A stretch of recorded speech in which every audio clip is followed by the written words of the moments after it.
Magali, je suis ravie de vous retrouver pour un nouveau how-to. Aujourd'hui, il s'agit d'un tutoriel sur les calculateurs pour réaliser des savons à la soude. Je vous rappelle que j'ai également réalisé ce type de tutoriel pour les savons à la potasse. Je commence donc avec SopCalc. Comme on le constate, le calculateur par défaut est programmé pour réaliser des savons à la soude NaOH. Vérifiez simplement au moment où vous rentrez à l'intérieur de la première fenêtre. Il faut ensuite spécifier l'unité. Je choisis donc le gramme et je rentre ma quantité. Vous devez aussi définir votre surgraissage. Il est par défaut programmé à 5 et là c'est complètement en fonction de vos choix. Vous pouvez donc l'augmenter ou le baisser. À gauche, vous avez un menu déroulant avec toutes les huiles et les beurres végétaux. Il vous suffit donc de sélectionner les corps gras de votre recette, de les ajouter sur la droite et d'indiquer en grammes la quantité que vous prévoyez d'incorporer. Soit vous double-cliquez sur l'ingrédient qui va d'office apparaître sur vos colonnes de droite, soit vous cliquez une fois et ensuite vous appuyez sur Add en haut pour l'intégrer. Vous pouvez également, avec la case Remove, enlever un ingrédient si vous vous êtes trompé. Une fois toute la liste d'ingrédients répertoriée, il est temps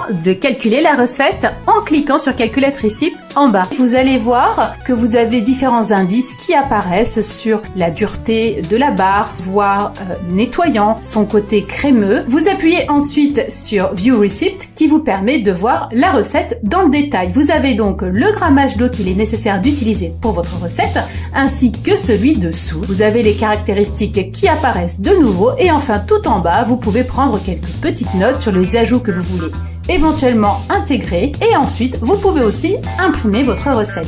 Pour ce faire, vous cliquez sur Print Receipt en bas à droite. Comme je vous le dis souvent concernant la saponification, il est nécessaire de bien recalculer votre recette 2 à 3 fois pour être certain de ne pas commettre d'erreur. Je vous montre donc un second calculateur. Sur MMS The Sage, vous avez donc la possibilité, un petit peu comme l'autre, de rentrer donc le nom du savon, votre nom de créateur. Vous allez ensuite choisir l'unité dans laquelle vous allez introduire les proportions des différents ingrédients et vous pouvez directement aller en bas du tableau et répertorier au fur et à mesure les quantités d'huile végétale et de beurre végétaux que vous souhaitez incorporer dans votre recette. Vous avez aussi des petites rubriques qui vous permettent éventuellement d'ajouter quelques notations sur les ajouts que vous voulez faire dans votre formule de savon. Une fois toutes les quantités répertoriées, vous descendez en bas de la feuille et vous cliquez sur Calculate Lye.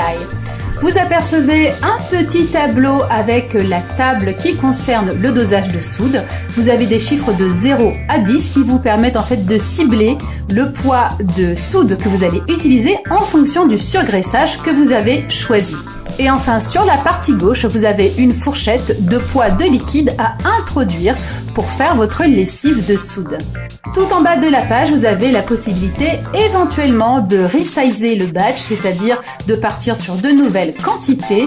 Et dans ces cas-là, le calculateur va tout simplement recalculer en fonction de la taille que vous désirez faire les nouveaux dosages. Enfin, je vous propose un dernier calculateur, Bundleberry, qui est aussi très facile, je trouve, d'utilisation. Dans le menu de déroulant, vous allez donc indiquer qu'il s'agit d'un savon solide, votre unité, ici les grammes, et également le surgraissage que vous avez choisi. Vous appuyez sur Next pour accéder à la seconde page. Vous allez déterminer les différentes quantités d'huile et de beurre végétaux dont vous avez besoin pour créer votre savon. Tout en bas de la page, vous appuyez sur Next et vous allez trouver l'indication du poids d'hydroxyde de sodium, c'est-à-dire de soude à utiliser, du total de liquide en grammes dont vous avez besoin pour faire votre solution de soude.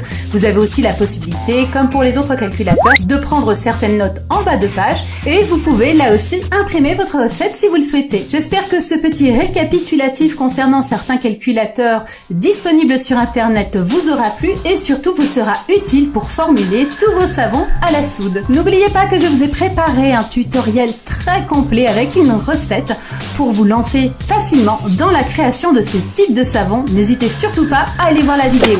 Si ce sujet vous a plu, je vous invite à me soutenir en likant la vidéo et aussi en la partageant auprès de vos contacts sur les réseaux sociaux.